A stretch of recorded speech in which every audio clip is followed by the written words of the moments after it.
সামাজিক দায়বদ্ধতা ও মানবিকতার বার্তা উপস্থিতিতে আগরতলার পৌর নিগমের 20 নং ওয়ার্ডের উদ্যোগে এক স্বেচ্ছায় রক্তদান শিবিরের আয়োজন করা হয়।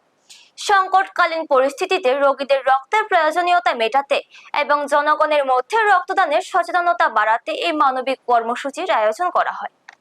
অনুষ্ঠানে প্রধান অতিথি হিসেবে উপস্থিত ছিলেন রাজ্যের মুখ্যমন্ত্রী ডক্টর মানিক সাহা। এছাড়া উপস্থিত ছিলেন 20 নং ওয়ার্ডের কর্পোরেটর রত্না দত্ত সহ অন্যান্য বিশিষ্ট ব্যক্তিবর্গ ও এলাকার রক্তদাতারা।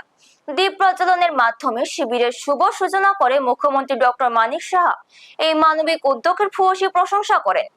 তিনি বলেন, রক্তদান একটি মহৎ কাজ যা মুমূর্ষু রোগীর প্রাণ বাঁচাতে গুরুত্বপূর্ণ ভূমিকা পালন করে। রাজ্যের বিভিন্ন স্থানে এইভাবে ক্লাব, সামাজিক সংস্থা ও সাধারণ মানুষের এগিয়ে আসা রক্ত ভাণ্ডারের ঘাটতি মেটাতে বিশেষ সহায়ক হচ্ছে। 20 নং ওয়ার্ডের কর্পোরেটর রত্না দত্ত রক্তদাতাদের উৎসাহিত করেন এবং এই ধরনের সমাজ সেবামূলক কাজে আগামী দিনেও অব্যাহত থাকবে বলে আশাবাদ ব্যক্ত করেন। ব্যুরো রিপোর্ট, নিউজ তৎকাল 24।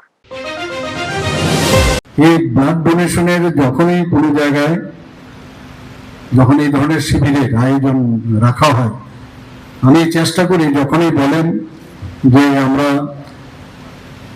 এখানে ব্লাড ডোনেশনের বা শিবির এই ধরনের আয়োজন করেছি, আমি চেষ্টা করি সব জায়গায় যাওয়া।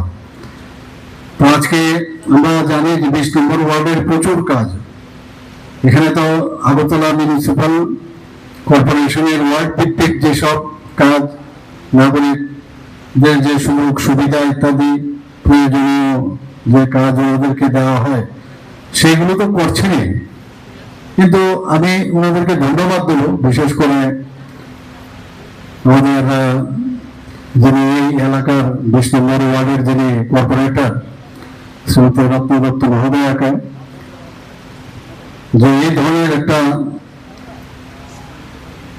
আমি বলবো পবিত্র যে অনুষ্ঠান বা শিবিরের আয়োজন করেছেন।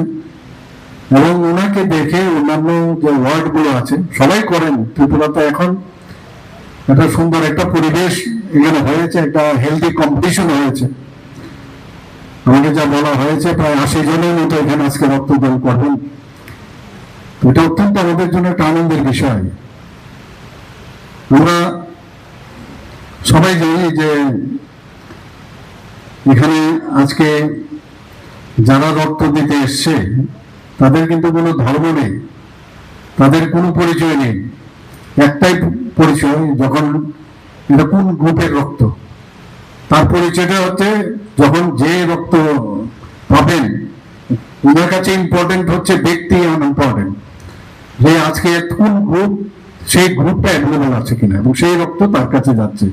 যেটা আমার পূর্ববর্তী বক্তা বলেছেন যে এই ধরনের যে চিন্তা ভাবনা, এবং এতে করে আমরা আমাদের নিজেদেরও কিন্তু চিনতে পারি, বুঝতে পারি। আমরা কিন্তু নিজেদেরকে অনেক সময় হারিয়ে ওয়ান ডে হয়ে আমরা এদিক সেদিক ঘুরতে থাকি, যে আমাদের আসল আমরা যে জন্মগ্রহণ করেছি কিসের জন্য,